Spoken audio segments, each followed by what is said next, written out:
Yeah, 5 minutes, people. No, 7 minutes. 9 minutes. 6, 9 5, minutes. 4, 3, 2, 1. You'll never have the sacred stone. Oh, this you crazy mother.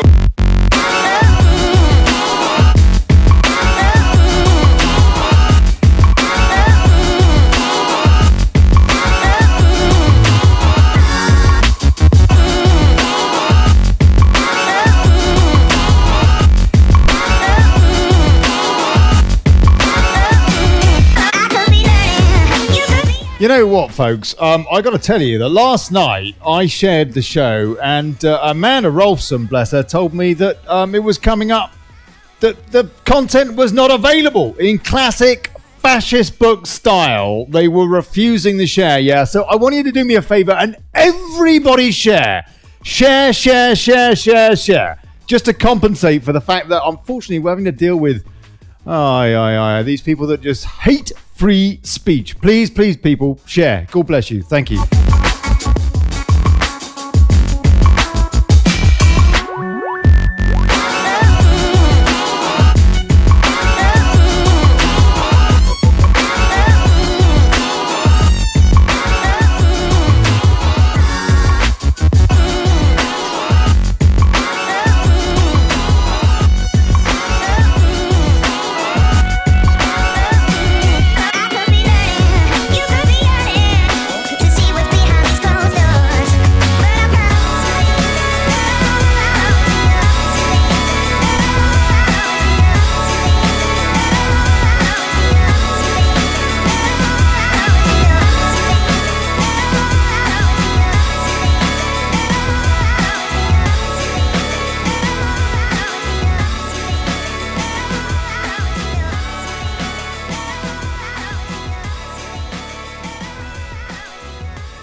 Yeah, share, folks. God bless you. Please share. Please share.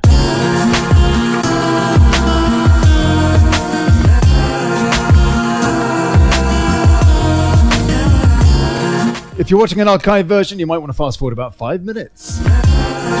Top of the hour.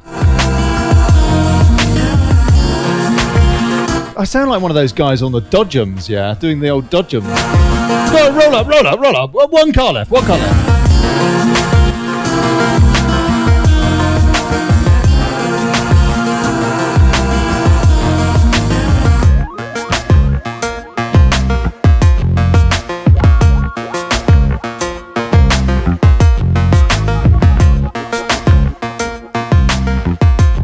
Don't take your candy floss in the cars, for goodness sake. Roll up. One on the wall, sir. Yeah, there we go.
Calling Garnham. Are you coming on the show or what?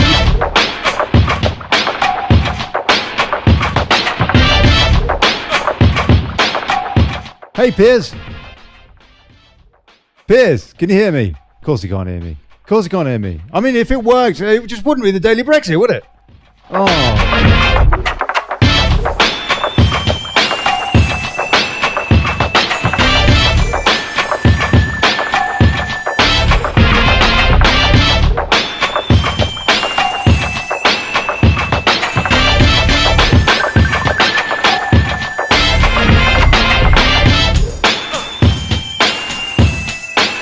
Hey, Piers.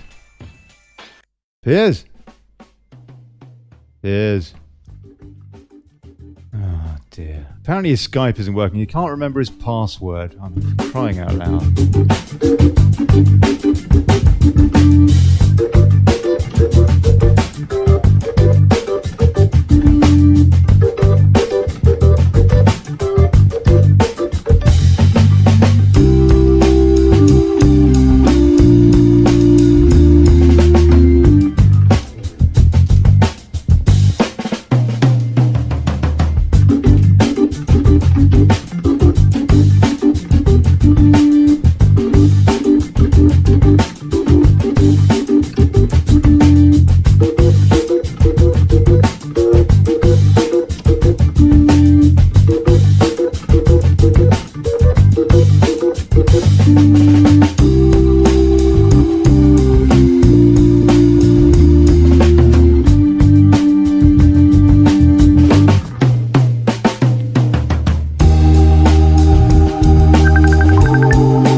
Piers, oh, I can hear you. Yeah, hi, how you doing?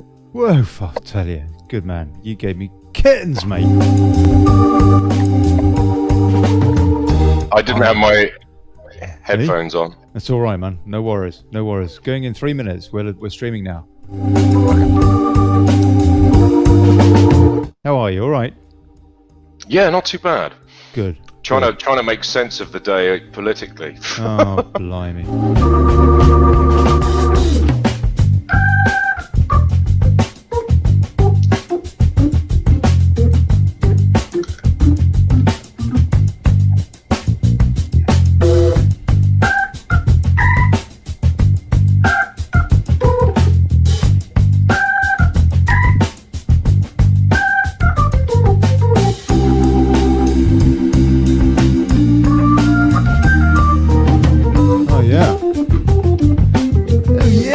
Like, whoa, man, that's like really groovy. Funky tune, dude. Yeah. Copyright free, Facebook, you miserable. No.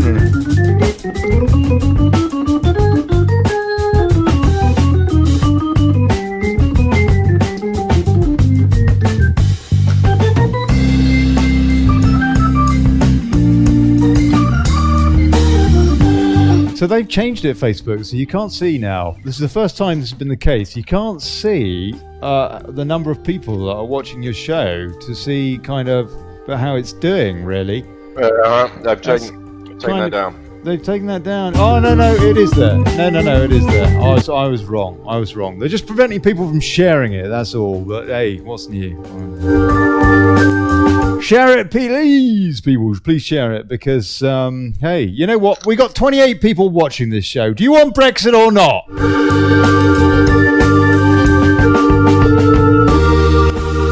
I might as well go down the pub. Do you fancy a beer, Piers? Yeah, man.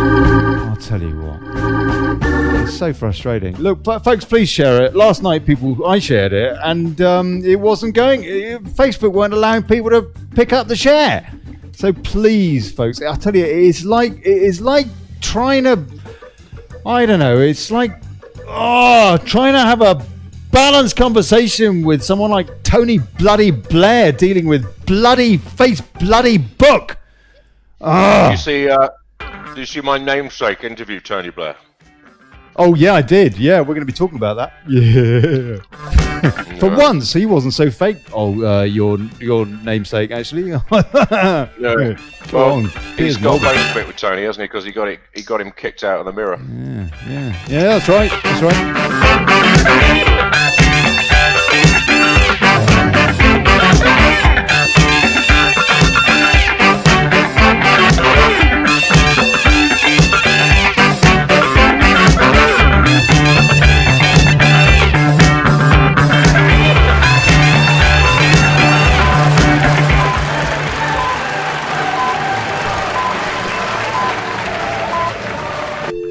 Hey folks!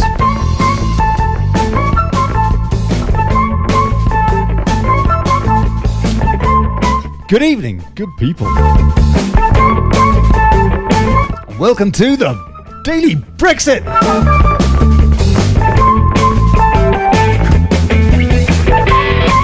Holding democracy to account, fighting for self-determination, fighting Facebook and trying not to get censored every day, and exposing plutocracy. I'm Olly Connelly. Thanks for turning up. And now, Beyond Fake.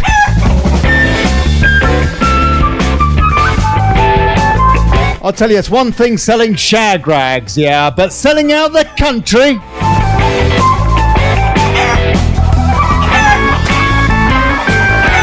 When all this is over, the MSM must be investigated.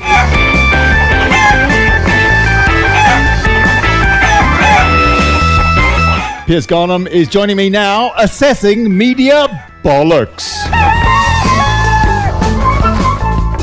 I think we can use the word bollocks now. I think that the Sun legitimised it today, didn't they, with their bollocks headline. Or was that yesterday? I don't know. One lot of bollocks rolled into the name. Excuse me, not that I'm annoyed. Yeah, you can join in too, taking your calls on UK national rate 033000112264, as well as on Discord. That's on gov.ly/rant. And yeah. At the top of the spiel, you can find those details. Please help the show and support free speech. PayPal.me/Brexit. Thank you, and please share the thing. Let folks know we're talking, we're thinking, we're watching, and we are active.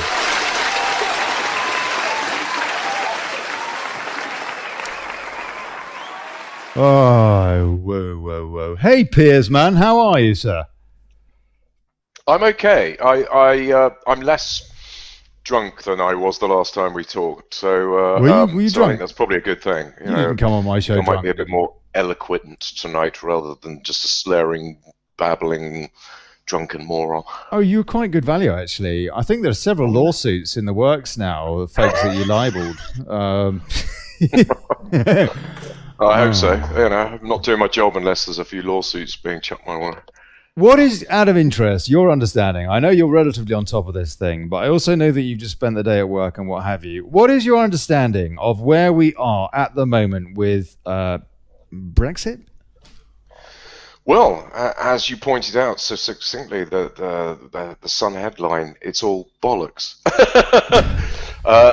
No, I have been trying to fathom it today. I've been listening to Nigel Farage on London radio. I've been LBC, listening to mate. London radio. LBC. You sound as though you're 50, LBC, which he LBC, is. and just reading various articles by various people, trying to get my head around what is actually happening. I mean, what seems to be suggested is that yes, the European Union could veto, if one of the member states chooses to veto us leaving on the 29th, then we will have to, or at least any kind of extension to Article 50, then we will have to leave on the 29th. But there are still options in May's arsenal. She could revoke Article 50. There's also sort of, ways and means getting around what Bercow has just done, saying that her deal can't be, put through a third time, but if there is enough of a weight of support for her deal, then he'll, I don't know. There's a lot of sort of minutiae and complication, but I mean, the way I see it playing out, I don't know. God, I just can't see it any longer. I mean, obviously, Bercow is a staunch Remainer. May is a staunch Remainer. And this whole farce of a Brexit for the last 2 years has been designed to sort of keep us in the Union. So I don't think John Bercow would have done what he'd done unless he was fairly confident that some sort of very long extension would be granted by the EU. So one must assume, I mean, May's applying for an extension till the end of June, with a caveat suggesting that if necessary it can be extended for a further 2 years. So it looks to me like, they are going to try and, rather than completely revoke Article 50, which would be total treachery. I mean, like blatant, total treachery. A complete abdication of any kind of attempt to see the will of the people done, even though her deal isn't the will of the people anyway. But she sticks rigidly to this wording that yes, it's my deal is Brexit, which it clearly isn't. It's just another ploy to keep us tied to the EU in perpetuity. But so I just don't know how it's going to play out. I mean, I think there's a chance Italy may vote against veto any kind of extension. I think Nigel's had a chat with the Italian deputy PM and who has quite a lot of sway, and hopefully they'll force our hand and make it that we have to leave on the 29th, in which case there'll only be two options. May's crapola deal. I can't imagine that the European Union are going to give her any kind of major concessions. I just don't see that happening. Why would they do that now? I mean, to be fair, May wants the backstop in place. She's salivating, to make sure that we're lassoed to the the EU forever. I mean, that's what her mind programming was put in place for. And so I don't know, Ollie. Do you think that Bercow? Do you think that Bercow, his move will backfire? Because I mean, he's clearly a remoron. I mean, he's an absolute unmitigated remoron. Is he not? Has he not shot himself in the foot potentially? That actually this could lead us to no deal. The stakes have gone up, man. WTO deal. WTO deal. I apologise. Go on. Yeah, no, I think they are all playing massively high stakes poker now. They've thrown in the house, they've thrown in the car, they've thrown in the children, they've thrown in the bath, they've thrown in the bath water and the bubbles. I mean, like they've literally thrown everything but the kitchen sink in. Oh, actually, no, they've chucked in the kitchen sink. What as well. about dusty bin? They've all gone all in. Everybody's gone all in. It's like. And nobody knows. We don't know who's bluffing the biggest. It's like a massive game of high stakes poker. But I do think that now we're getting headlines like the likes of Deutsche Bank are being forced to merge with Commerce Bank. Deutsche is carrying a huge debt bubble that could burst.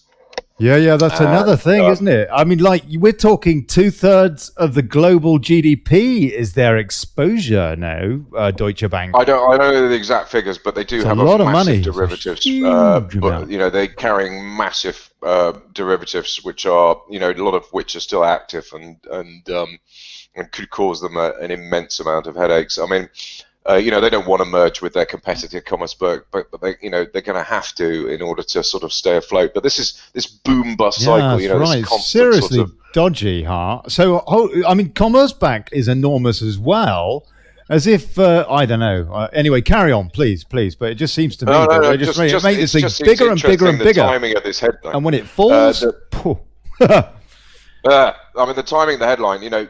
It seems more and more obvious to all, does it not, that the timing of the headline. Weak. Yes, the timing of the headline. Yes, indeed. So when did they announce this then? Oh, it was a while ago, wasn't it? The Deutsche Bank, Commerzbank tie up. No, I don't think so. No, I mean there've been various headlines about how weak Deutsche Bank is and how its fiscal situation is becoming more and more precarious, but. It's only been recently that they've been talking about a merger with Commerzbank, and it seems like a last-ditch attempt to sort of prop it up, But it screams of how fiscally weak the German banks are. Germany is essentially the euro, the European Union. I mean, Merkel has unbelievable power, and over the whole sway. Have you ever owned a Merkel? Have you ever owned a Merkin, Piers? Sorry? Have you ever owned a Merkin? What, you mean a car or a beard to go on your nether regions? That's what it is, a pubescent wig. You've never owned one? No, I haven't either. But anyway, go on, Merk. What about her? Sorry, carry on. I don't know. I just thought her name. She sounds like Merkel. Merkin. Right, go on. Anyway, look, hold on a sec. Let me just go through some of the headlines today because I just want to take this apart with you, man. Looking at the shag rags, on the high street, the Daily Telegraph, Bildergraph, whatever it is, it reckons that it's a Leave outfit. It kind of is, it isn't. I have read every rag near us, damn it, for 20 years. Every single day I've looked at all of them. And beyond that, 40 years, really. I mean, just ridiculous amount of time. I've been I could tell you about things that were going on in Afghanistan when there were Russian tanks there. That's how much of an idiot I was as a kid, interested in this stuff. I can probably recite things from Jim Callaghan's government. I got a good memory, that's my point. And I can tell you that the Daily Telegraph, as much as they pretend to be, you're there, sorry. Well, as much as they pretend to be, kind of like we're on the side of, leaving and all that, they sat completely on the fence. They were absolutely anti this whole thing. Not all of them, but they were very much more in the Remain camp until the referendum itself. And then you saw the editorial change overnight. And now they kind of seem a little bit more, and they've got that heifer and I don't know, that other bloke that sounds though he swallowed a piano or something. They got these people that do write well for leaving the EU, but it, in my opinion, is very disingenuous, and they still have their Tony Blairs and what come in and write for them, don't they? It just sums it up. It tells you what they really are.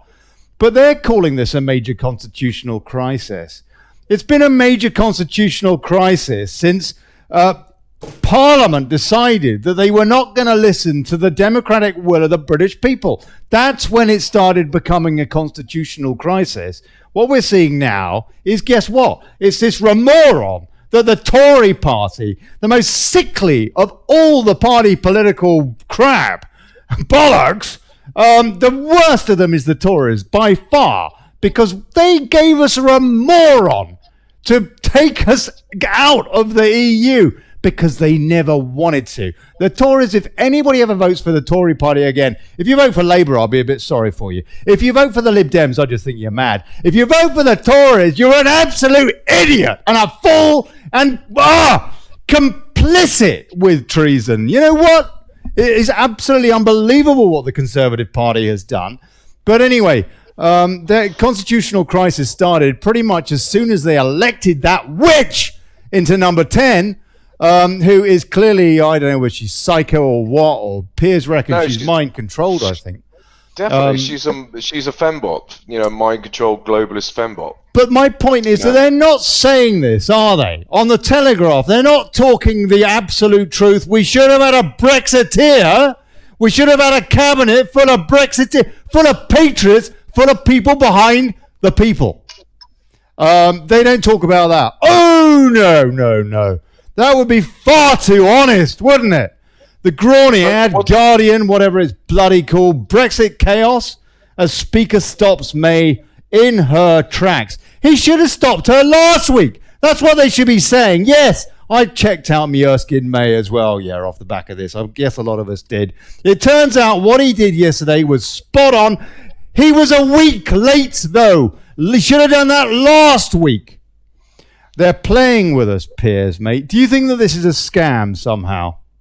Yeah, definitely. I think the whole thing's a scam. I mean, it's, you've got Mogg and now Johnson sort of talking about backing May's deal. I mean, it's almost like the opposition has been manufactured just to sort of create some kind of opposing voice, and at the dying minutes, they all decide to sort of just jump on board and go with May's total vassalage, non-Brexit, deal, which she keeps calling Brexit, that's what annoys me when she stands up and says, we must see Brexit done, my deal is the only option. When she says that, it just makes my skin crawl, because her deal is just not in any way, shape or form even remotely close to what any of us voted for in 2016. And it really annoys me as well, all these Ramonas going on about the fact that we didn't know what we voted for, that there was too much ambiguity when it came to the actual referendum itself, that when we were saying leave or stay, we didn't know what we were actually asking for. You're stupid. You didn't go to university. You must be stupid. If you went to university, you're more likely to be stupid because you're more likely to be conditioned. Sorry, carry on, Piers. I mean, I'd be interested to hear, in the comments section of your, listeners, did you know what you were voting for when the referendum was held? Did you understand what leave meant? Did you understand that it meant leaving the customs union, controlling our own borders, and making our own laws? Did you realise that when you put an X next to leave, or was it completely just some sort of, airy-fairy type of ambiguous idea that you sort of semi-liked and thought, yeah, I'll put the X in the box there, but I don't really understand what it meant? I mean, I just fail to believe that people didn't understand. I mean, there was enough detail in the manifestos and written in the papers about what leave would actually entail to give people a clear indication of what they were voting for. I mean, okay, we've got Jamie Mitchell, yes. Amin Ahmoud, 9 million leaflets explaining Brexit. That's right. 9 million quid on leaflets explaining Brexit that went out to dozens of millions of households. Bear with me. You're right, and they're trying to put her in a psychiatric unit, I heard, says Helen Lasky-Smith. That would be a great help if they could lock her up. For Britain, Lancashire, yes. Kazzy Mack, yes. Chris Ford, yes. All of it. Steve Foster, yes. Jamie Mitchell, Cameron said numerous times, and others. Yes, he did. He did. Your choice. Not politicians. Your choice. This is an in-out referendum. There will not be a renegotiation. There will not be another referendum. Word for word, what David Cameron said. Amanda Thompson, yes, Piers. Stavros, I knew why I did not vote. Absolutely. I knew why I did not vote. Oh, he didn't vote, did Stav, because he's such a cynic, is Stav. He knew we would be in exactly the situation. I know he did. Selden McGarry, why did Brown sign the Lisbon Treaty on the snide?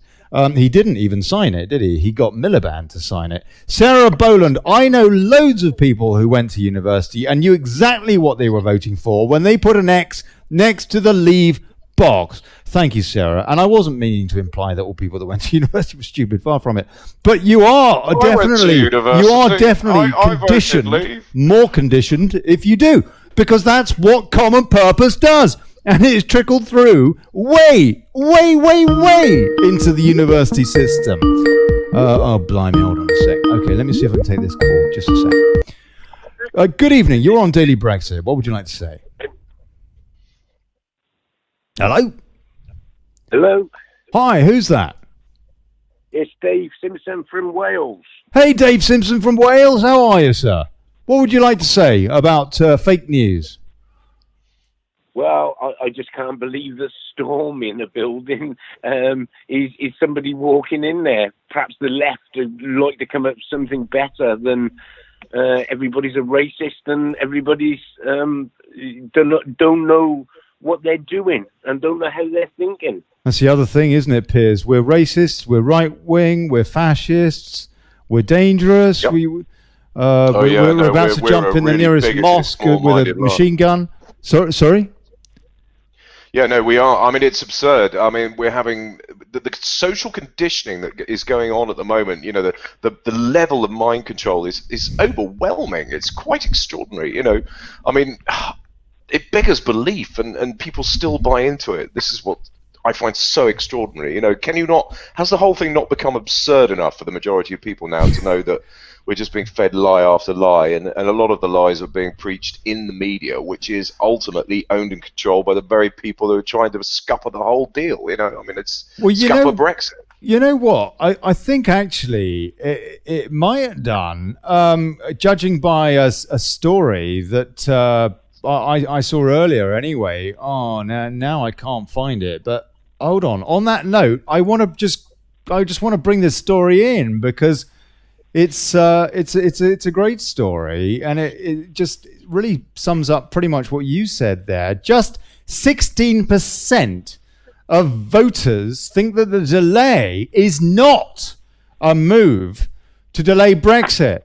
So hopefully you can see this. Oh, hold on a sec. I've got Skype in the way there. Let me just get rid of Skype so that you can see what I can see.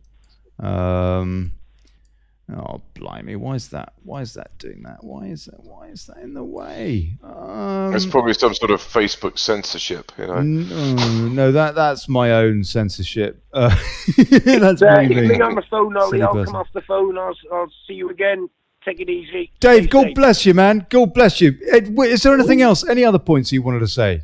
Oh, he's gone. Right. Okay. Okay. Right. Let me just give you a taste of this story, though, because majority of Brits think delay is a plot to stop Brexit. A poll finds, according to Westminster today, yet another poll shows the contrast between the British public and politicians once more, with a clear majority of Brits viewing a Brexit delay beyond the 29th of March as a clear attempt to stop Brexit completely. As ever, voters are spot on. The ComRes numbers, that's ComRes polling company, reported by The Sun, reveal that 56% of voters believe MPs are delaying the vote in order to thwart Brexit. 56%, people. Conservative MP Zach Goldsmith responded by saying most Brits are right.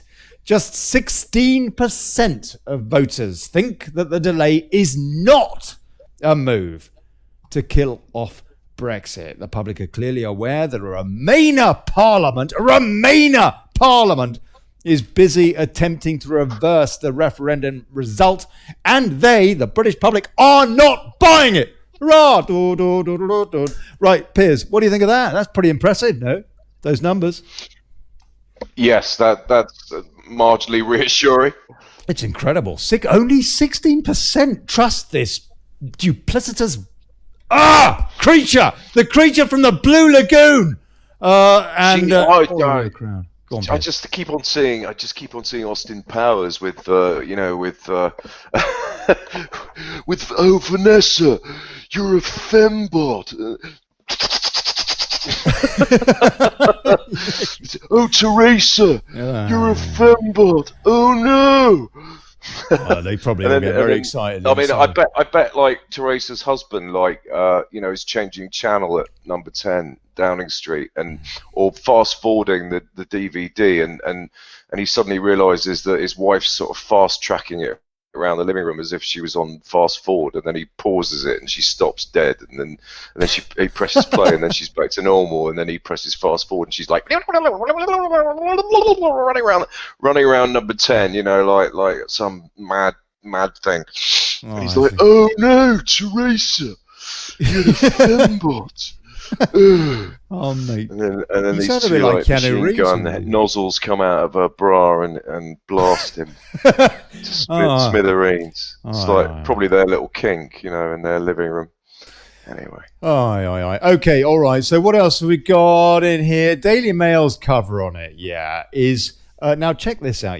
Daily Mail is one of the least genuine of the newspapers there, because they've been pretending to their demographic for years how they were also, sort of pro-British and all this and da-da-da-da.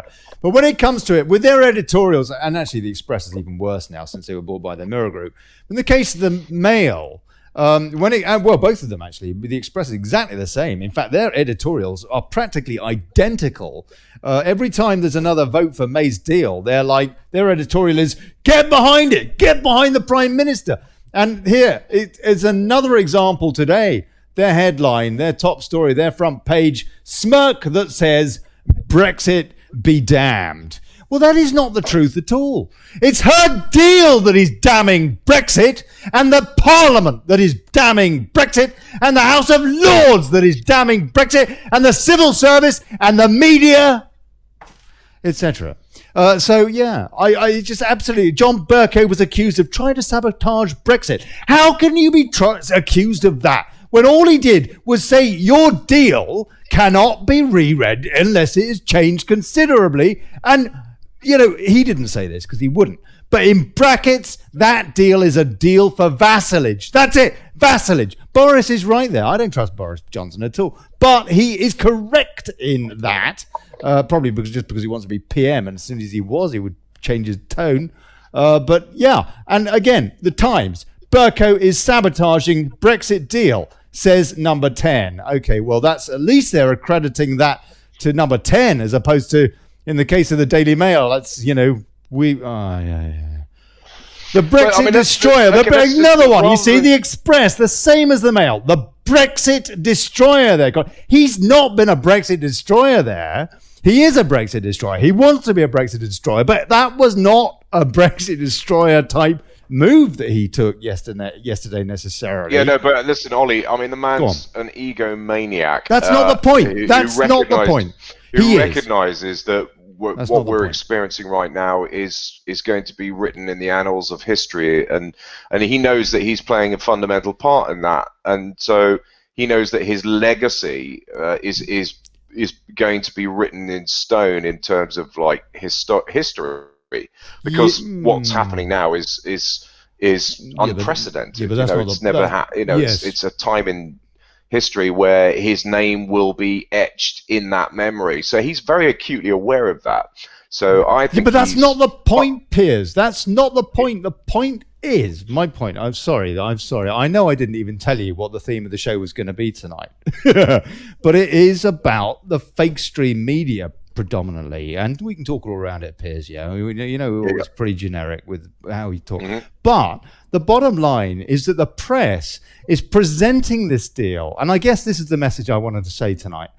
All of the mainstream media and the BBC, if you look at all their panelists, they got that Tory bloke Jafar Rial, whatever his name is, was on Newsnight last night saying how this was a deal for Brexit that was being scuppered by Bercow. It was never a deal for Brexit, and it is so disingenuous for anyone to suggest that it is, and for the media to do this, to basically be writing this stuff, sticking two fingers up at their demographic. We're lying to you. We don't give a stuff. Just keep buying the rags. We'll put a few tits in, and you can keep buying the stuff. We don't care. That's how much respect we have for our own country and culture, and you, our readership, that actually pay our wages. And I just find it so offensive, Piers, so offensive.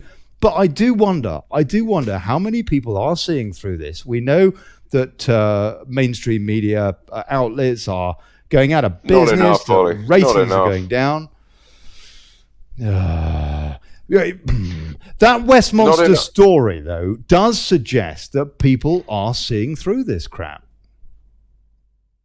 I sincerely hope so. I mean, I do believe that the general consensus in terms of overriding consciousness will win the day. So what we choose to believe becomes reality. So this is why we're so carefully controlled. This is why the media has been designed to manipulate the mood of the masses, because they know that consciousness ultimately, and the collective consciousness ultimately shapes our destiny. So if they can control the way people think and what they believe, they know that will ultimately motivate people to act in a way that will steer them towards what the establishment wants. Yes. But this is why the media is so carefully controlled.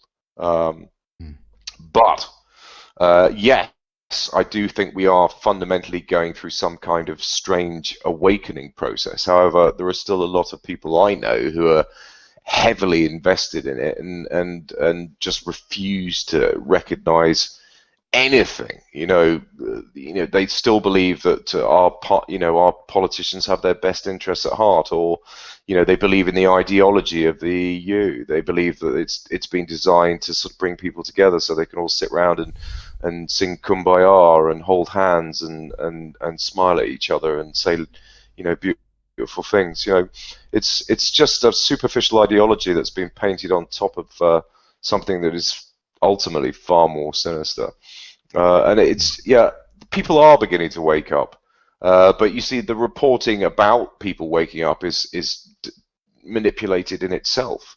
And this is the thing: we can't rely on any polls or statistics because they're just doctored and manipulated as well. I mean, they will literally do anything to spin something the way they want it to be. So we can't rely on anything we're told any longer. Literally nothing. I mean, I get a bit annoyed by the people handing out the Evening Standard, at the tube station now, because all I think about is that Osborne, odious little toad George Osborne, sat there sort of with his personal political pulpit, which is a newspaper. But they're all like that. Every newspaper editor is a politician today. Every single one. Carry on, Piers. Yeah, you're right. I mean, the whole thing is so badly rigged, and yet we're so conditioned to behave in a certain way. Let's buy the Telegraph, let's go and buy the morning paper and open it up and have a look. And it's, let's watch the news on ITV or Channel 4 or BBC. And even though a lot of us are beginning to question whether the veracity of what we're actually watching or reading, we still do it. I mean, it's like we're so conditioned to behave a certain very difficult way. It goes to show, Piers, how difficult it is to shed conditioning. And we've all had it. I've had it. When I worked at the BBC, for example, I didn't have a clue about the way the world ran. And I was writing news stories for them. I didn't have a clue. And that's the way they want it. And in fairness to a lot of these jobs with hacks, they ain't got a clue. They're just thick. They're just really stupid. And they're paid to shut up and be a good Jobsworth and worry about their career, and that's it. Let's just take another couple of stories that's going on that are fairly relevant. Brexit Live, according to Express, furious Macron lashes out May's delay plea. They're playing for time. French President Emmanuel Macron has sensationally accused Britain of playing for time over Theresa May's crumbling Brexit negotiations, while also blocking her plan for an Article 50 extension. Yeah, like Halliwell, he needs the money. Mr. Macron said the EU should not grant a delay to Brexit unless Mrs. May submits a new plan to the bloc. Well, I mean, yeah, sure, common logic, business logic, I suppose, if from their point of view. In a statement, the young French leader also accused the UK of procrastinating. He raged, playing for time. Oh, bugger off, Macron. You're not even British. F off, mate. Breitbart. Brussels globalists rush to stop UK participation in EU elections in case of Brexit delay. And this is a very interesting story, this one. If they do extend it, it'll be interesting to see how this plays out with regards Britain having some kind of representation in the EU Parliament. Would we be allowed that for 12 billion a year or whatever it is? I don't know. Globalist officials in Brussels are reportedly moving to try and halt British participation in European Parliament elections in the event of a delayed Brexit, fearing UK voters would boost an already anticipated populist surge.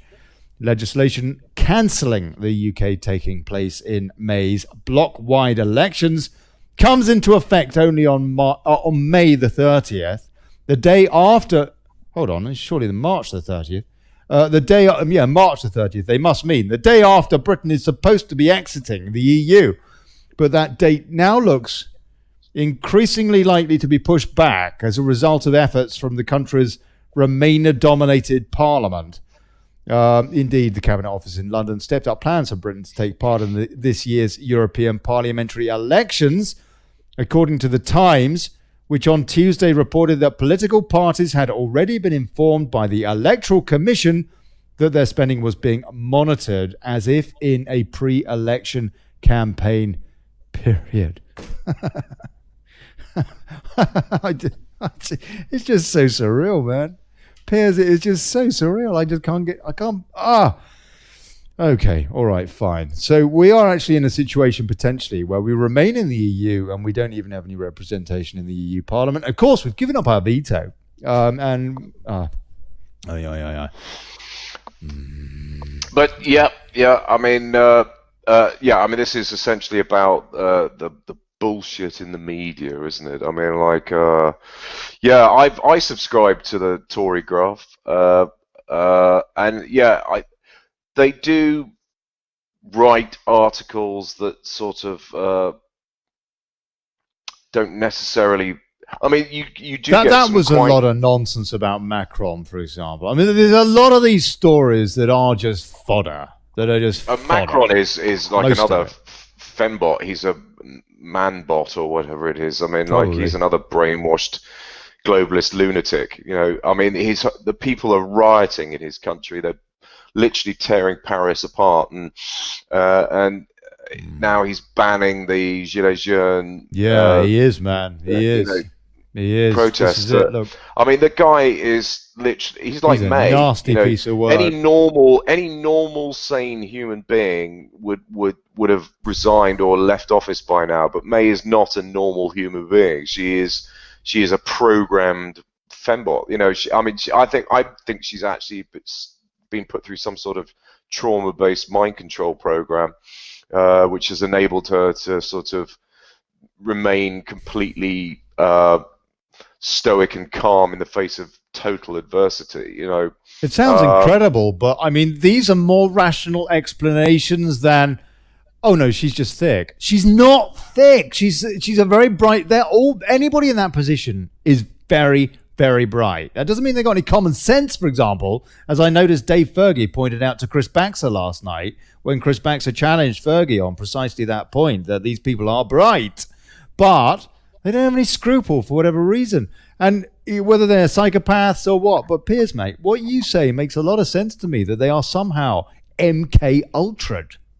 Yeah. I mean, look at Macron. Look at the way he's behaving. He's literally, going against everything that these people are, that is motivating these people. It's like it's the same with May. May is on a script and she's sticking to it doggedly and rigidly, to the point where everybody thinks she's insane, but she's still sticking to it, in the same way that Macron is, in the same way that Merkel is. They're all these European leaders are somehow, they've been got to, they're not normal human beings. It's like they've been triggered, and they're following out this sort of programming. I mean, Darren Brown did an episode a while back where the magician bloke.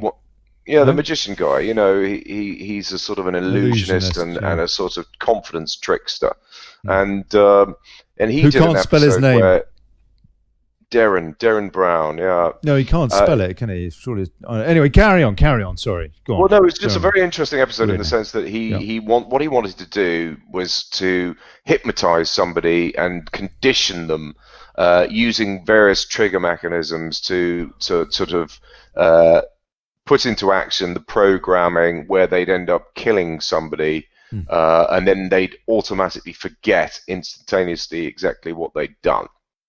So he got this herd of people into the studio, and he started working with them all to see who was the most suggestible.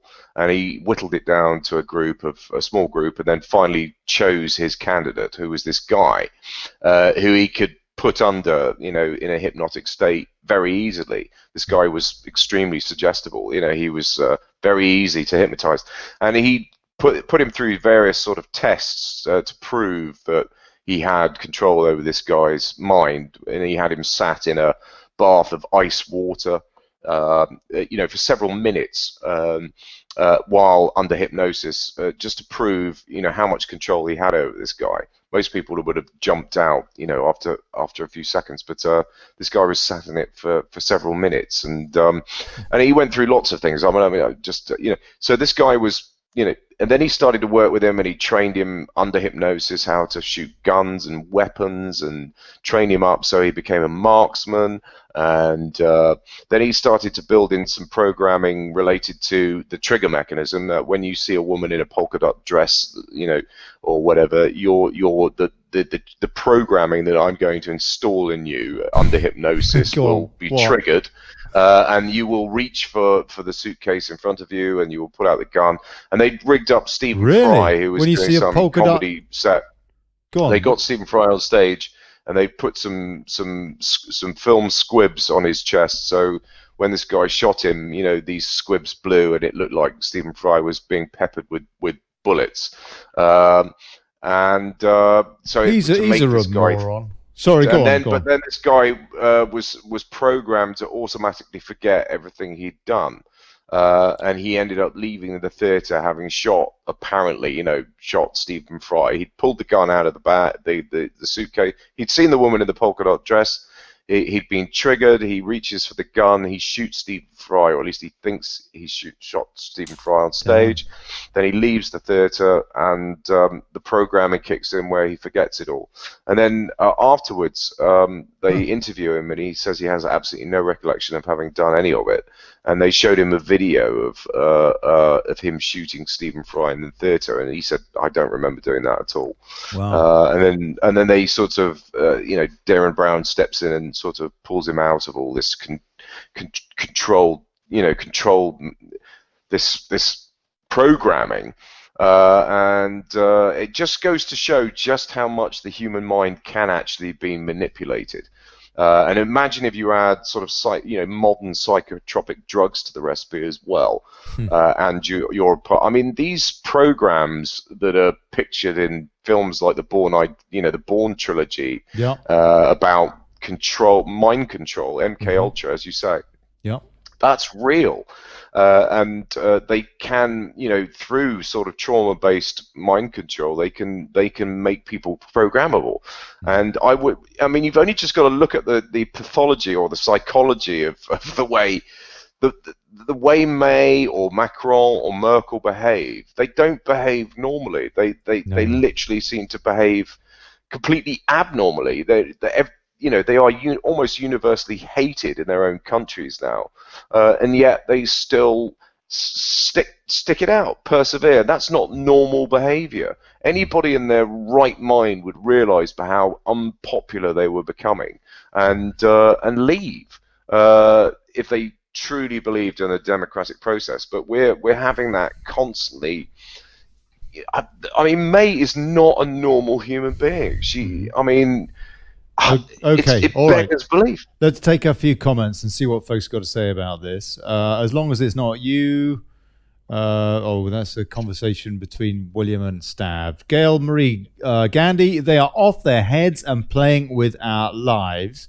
Jamie Mitchell, yeah, Lisa, Macron, wife is a pedo, literally, but not a word. I don't know the truth of that, folks. Mo Eva Bozier, nothing would surprise me, though. Common purpose trained. Kazzy Mack says, May's stressed, though, hence the voice cracking. And Dave Fergie was making that point last night on the show, and said it was a classic sign of stress. Stavros, that's right. I wondered if she'd been doing something else the previous night in Brussels, but that's another story. Kazimak says the French will burn Paris down in the end, I reckon. And actually, I'm just going to run a bit of that story in case any of you haven't seen it. France announces, this is straight from Macron, indefinite ban on some yellow vest protests is Westminster's take on it. France's prime ministers this afternoon announced an indefinite ban on some yellow vest protests if they include violent groups, like his police, who aren't French, apparently. According to the yellow vests, they're not talking in French between themselves, those police. If they include violent groups after 18 successive weekends of protest, which have wreaked havoc in the country's major cities following a meeting on Monday afternoon with Emmanuel Macron, Prime Minister Edouard Philippe declared a ban on Paris Champs-Élysées Avenue in addition to further bans in Bordeaux and Toulouse. It's understood that Paris police chief has also been sacked. Be interesting to see if that makes any difference. It sounds to me as though it's just going to escalate things. Piers? I mean, the French. I do admire the French people. I have to say that they are very revolutionary in their mindset. When their governments displease them, they show it. And part of me wishes the British people were a bit more like that. I wish Whitehall was literally kind of a war zone right now. I wish that there was sort of tear gas canisters being launched next to the cenotaph, and that people were trying to pull down the railings that are keeping May immersed in her little enclave, in 10 Downing Street. I mean, we need. I don't know what we need, but we are having a wholesale selling out of democracy, and we are. Nobody seems to be rising to the challenge. I mean, I think we could learn a thing or two from the Gilets Jaunes, and yeah, we are far more timid and less. We're not so sort of mercurial. The French are quite mercurial as a people, but I admire them for that because I do. Until they cause me to miss my journey home because there's another bloody train strike. I do. In seriousness, that's going to start happening with absolutely.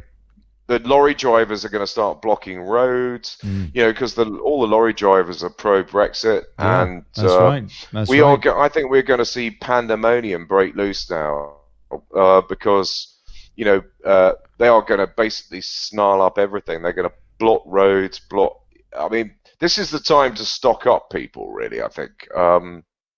Have 2 or 3 weeks worth of supplies to hand, because I think things could get a bit crazy. Get some condoms, because apparently we're all going to die of gonorrhea because of Brexit. That was in the news as well. That was another fake stream story. And 60% of people, according to Guido, which is a rag that I'm going to be talking about in a bit more detail in a minute, for reasons that a lot of you will already know, 60% of people think the BBC is biased against Brexit. Both Brexiteers and FBPers both like to complain that the BBC is biased against their side. Look, it's so obvious, yeah. Last night, good example on Newsnight, I watched it. They had a whole bunch of people talking about what's going on. They had one person who I would call a genuine Brexiteer. All the rest were frauds. No, sorry, they weren't. All the rest were morons or Remainers or whatever you want to call them. People that can't face democracy, basically, to the point that they have to go on to Newsnight to protest. And they had one person from the cabinet in there reckoning that he was a Brexiteer. That Asian bloke speaks very well in the cabinet. Not the Saj, not him, the other one. And he looks like an upstanding kind of a bloke. Complete lying bastard is what he is.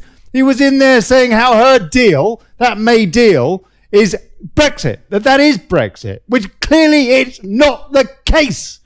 And he reckons he's a Brexiteer. He's not a Brexiteer. He's just another closet Remainer like any of them. I mean, that even Moggy is wavering, isn't he? It's just incredible. Absolutely.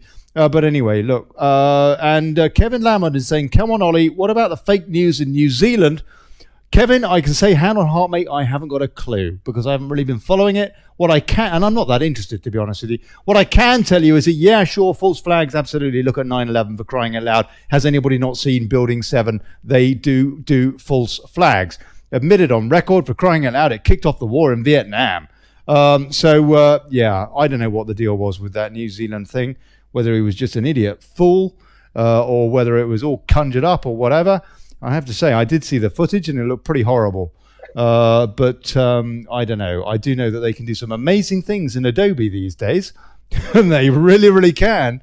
So I would say I wouldn't trust anything anymore. But I did want to mention this other story in Guido before we go back to old Piers and take a few more comments and then go back to old Piers. And that is this, which a lot of you will know about. Conspiracy theorists break into Attorney General's office. And Westminster has been awash with news that protesters have broken into the Attorney General's office. Now get this lingo, the way they use the nuance and all that. Guido can reveal that the protesters are a conspiracy theorist group fighting for justice. Sometimes, so that's Tracy Blackwell and co, yeah. Sometimes known as Justice for Our Boys, who are often heard shouting outside Parliament, probably because they want to be heard. They have broken into the Attorney General's office to demand an apology. No, it's not about Brexit, says Guido. The group formed as a result of 3 young boys, Josh, George and Harry, as well we know, being tragically hit and killed, but kind of them to use the word tragically, wasn't it, by a drunk driver on their way to a 16th birthday party. They believe the, in brackets, Hindu driver was actually an Islamic terrorist, and the terrible accident was, in fact, a terror attack that has been covered up by the government. They want an apology for the cover-up and the Attorney General to resign. And they sign off this story by saying mad, sad, and niche.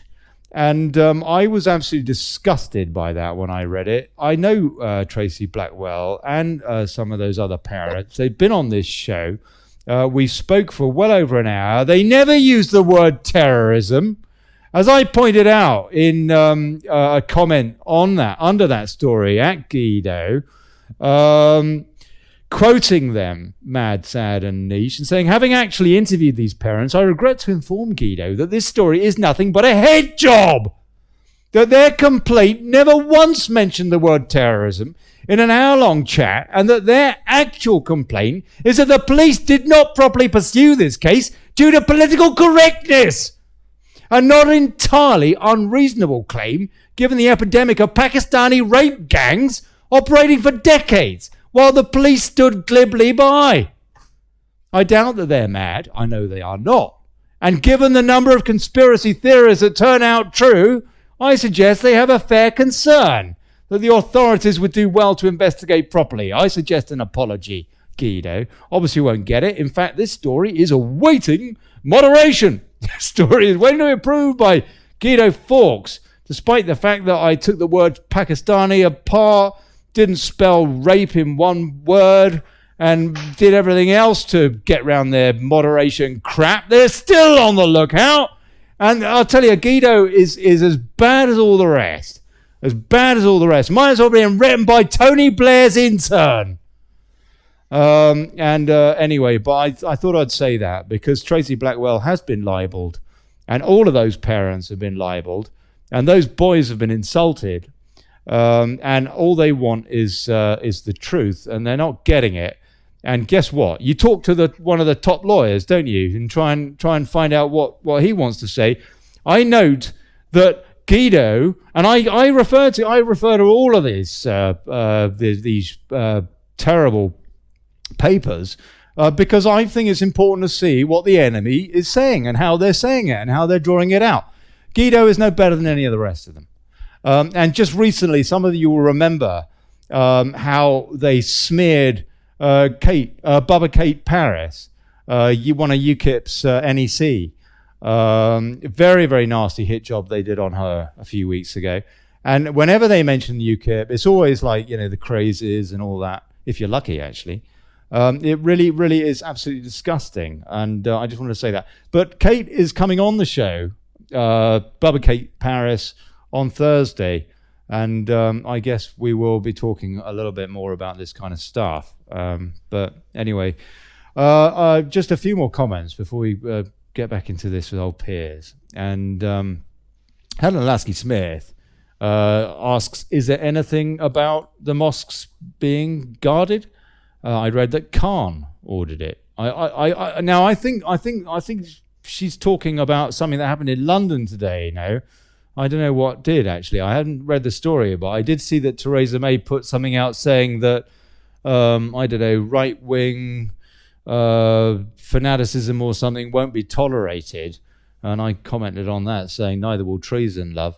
Adele Civita says, absolutely, Ollie. 71 miles per hour in a straight line, no swerving or braking, is no accident. It's definitely a targeted attack on those lads. I don't know what it was, frankly, but I do know that they have some claims which actually make a lot of sense, and that they should be listened to, for crying out loud. I mean, as if they haven't suffered enough, and now the authorities apparently don't give a stuff. Dave Jenkins, the Attorney General, is seeing how to get round his 400k he forgot to claim. And Warren Whiteley says, why did the Met Police keep body fluid samples for over a year, 16 samples? And Helen says, yes, we've had another some attack in London, have we? Yeah, well, no surprise, is it? John Middleton, in crisis is who's who. Lots of laugh. Right, yeah, blimey. Sorry, Piers, going around the houses a bit there, mate. No, totally. So I'm coming to London for the 29th, and you've got a gig. I know you can't make it, mate, because you've got a gig that you've got to do, and I'm not even going to see you in London. We're not even going to get to have a pint together. It's a pity. I know. It's chronic timing. I'm really sorry. It's all right. Yeah. I know. To be fair, I'm trying to go to Milan on the 31st. I'm wondering on British Airways. I mean, there won't be any planes. Oh, no planes. No. You'd have got to swim, mate. You got to swim. And if you don't catch gonorrhea, before you leave. Which is a distinct possibility, apparently. I booked the ticket, and they said, we'll send you an email confirmation. No email turned up. Nothing. What for your flight? I'm wondering whether or not I've actually booked a seat on these flights, and then God. And then I phone the customer care line, and I get this press this, press that, press this for this, and that, as you do. Drives you absolutely nuts. And then I finally get through, and it's like, we have been experiencing an unprecedented level of calls. Basically, we're done, call you back later, see it. You're automatically cut off. So I couldn't even speak to anybody at British Airways, to complain about the fact that they hadn't sent me a confirmation email for the tickets I've booked. So I've got a reference, but got no idea if I'm actually booked on those flights, or whether or not there'll be so much pandemonium surrounding those dates that I just won't be able to go. But I mean, I don't think so. I mean, no, you'll be fine. You'll be fine, because there's no Brexit happening by that point anyway. So the flights they would be there anyway. They've already got an agreement in place. You talk about no deal. You can't go out with no deal. There are deals, and one of the deals is an aviation deal which was set up months ago, and the planes will be carrying on. They will be taking off. They will be flying. We are allowing the French to fly over UK airspace to get to America. We're allowing them to do that, and they're allowing us to fly over France. The whole of Parliament basically is pro-stay. So how are we possibly going to see Brexit happen? I do believe May is deranged enough to do literally anything to make sure that Brexit doesn't happen. So if she can't get her crappy deal through, do you think she'd do some table dancing in the Commons? Do you reckon she'd jump up next to the mace and do a bit of a lap dance for Corbyn? Somebody on LBC was talking about that some sort of new vote of no confidence coming through, where they can literally sort of stop the government in its tracks, sort of turn it into a sort of a caretaker government while we wait for a general election. I mean, I think there is some sort of legislation that enables that to happen. Queenie could prorogue. Whether or not Queenie could prorogue, apparently. That's one thing they can do. But what's more likely, actually, I'll be interested to hear what Robin Horsley has to say about this, because I think he's a bit more clued up than me, frankly. And, he's on tomorrow, and he'll be giving us the options. Carry on, Piers. Yeah. No, I mean I'm just trying to work out what the end result of all this madness is going to be. I mean, we know that. I think it's pretty obvious, isn't it, that May will literally do anything to stop Brexit from happening. So let's assume that the Italians veto any kind of extension. Do you think she'd go on Love Island with Diane Abbott? Yeah, I think she'd make a lesbian film with Diane Abbott if she thought it would mean that Brexit wasn't going to happen. I mean, I wouldn't put it past her. I think she'd do anything. Let's assume the Italians veto any kind of extension, so we have to leave on the 29th. What's going to happen? If they veto? The Italians veto. Yeah, no, that's a lovely scenario. Okay, so what are the options? Let's just work by that scenario now. Yeah. Let's assume that we have to leave on the 29th. So we've got, 10, 11 days before that date. So what are the options? We've got no deal. Well, they're going to do everything in their power to stop no deal. We've got May's deal, which is even worse than the current membership that we have, and we've got the revocation of Article 50. Those are really the only options we have. So no deal's not going to happen because that's not what the Remainers want. May's deal is even worse than the current EU membership. So is not the revocation of Article 50 the best option out of that? Or at least the one that they will go for. Which is a complete reversal of the referendum result. I don't know. Which do you think? I mean, what do the listeners think? I'd love to know what the listeners actually think is going to happen. Because I don't know. I haven't got a clue. But all I know is that everything that Bercow does, everything that May does, and now it seems most of all the other politicians, even the ones that seem to be in some sort of pseudo opposition all this time, are all beginning to sort of. The thing is, leaving without a deal will actually be brilliant. We'll be able to. There's no reason why we can't renegotiate all the deals we got with the EU already. It just means we can control our own show. Yeah. There's no reason why that can't work brilliantly for us. But that's what they're afraid of. This is what this is all about. It's like, we can't be allowed to have a success story because everybody will want to bugger off. So they're hell bent on destroying Brexit. Even if we did leave on no deal, they would then go out of their way to make sure that we were given or would they? This is the thing. The European Union is so weak. It's so fiscally weak. The bottom line, Piers, the bottom line, let's say that they get the worst case scenario, May's deal goes through. We could still overturn that if we wanted to. If we were to vote for representatives instead of fascists, then we would be able to overturn that. No, because there is written in stone, mate. Hear me out. It's the French are very good at this. I'm talking about French politicians. Yeah, you can tear up a treaty as long as you've got enough gunboats to back it up. And what are they going to do about it? We need two things. We need our military retained, and we need Trump on a second term in the White House. If we have those two things, we can tell the EU, irrespective of what happens with this deal, to where to go, where to get off. And that, you know what? This was not the will of the British people. It was the will of a bunch of non-representative twats. We've even got cover with the Vienna Convention, probably. There's a strong argument, I would say, to say, you know what? Don't give a stuff what is signed, because this government does not represent. I personally do not recognise this government nor this parliament as having anything to do with my British identity. Not after what I've seen.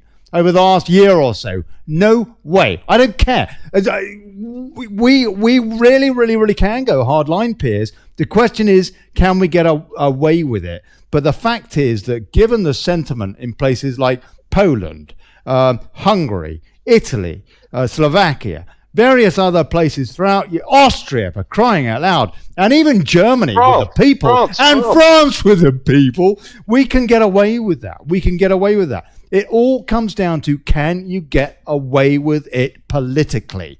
And behind that is, have you got enough gunboats? And we have. And we've also got popular opinion throughout Europe. So I would say, a note of optimism, people, that if the worst happens now, we do not stop fighting. And it looks as though Daily Brexit might carry on for a bit longer as it is as well. Definitely. I mean, if Theresa May has anything to do with it, we'll still be here in 2 years' time thrashing out. They'll have put her vote to a for the 68th time or something, and I mean, it's just the whole thing's absurd. We just need to leave on no deal, and then the European Union will be forced to acquiesce because they're not in a strong fiscal position not to. 40% of the German auto market is the UK. I mean, are you really telling me they're going to jeopardize that with the state of their economy, with Deutsche Bank having to merge with Commerzbank and all their financial institutions carrying so much debt? I mean, they're going to want everything to carry on exactly as it was. And yeah, you're right. There's a huge amount of nationalist spirit rising in Europe right now, and the repercussions of a failed Brexit are only going to spur that on even more. And you're going to see more rioting in France, and you're going to see the Italians, and everybody else is just going to get behind this anti-Euro sentiment, especially if we're properly done over and bent over and done in the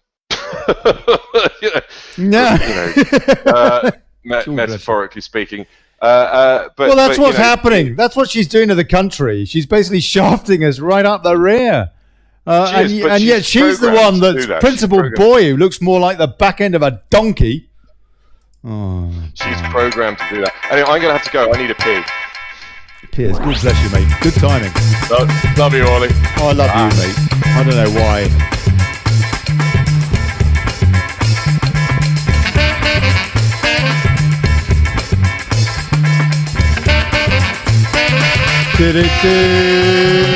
I want to say a big cheers to my old mucker Piers Garnham for popping on tonight. Somebody in the comments asked me if it was Building 7 that put me off the BBC. Well, no, it was their incessant propaganda. And it was also Jimmy Savile. As far as I'm concerned, the BBC needs to die. No, that's not quite true. BBC News needs to die. The rest of the BBC needs to be sold.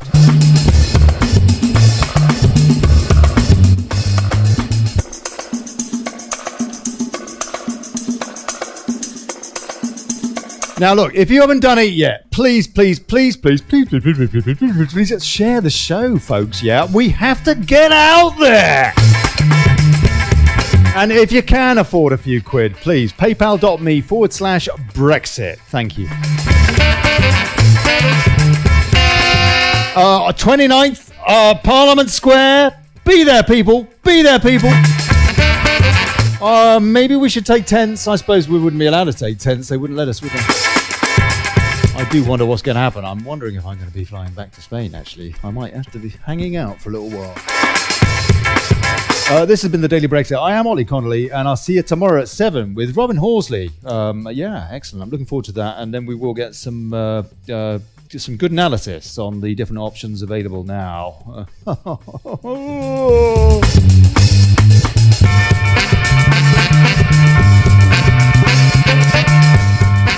And then Thursday, as I say, Barbacate Paris, which will be awesome. I'm looking forward very much to speaking to that lady.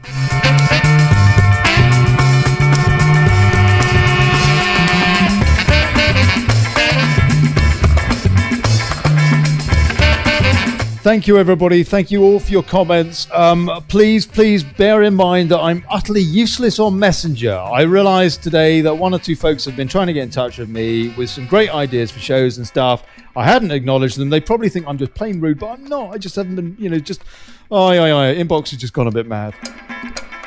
Thanks, guys. Take care. Lots of love. See you tomorrow, 7 o'clock. Here's to us and bugger plutocracy.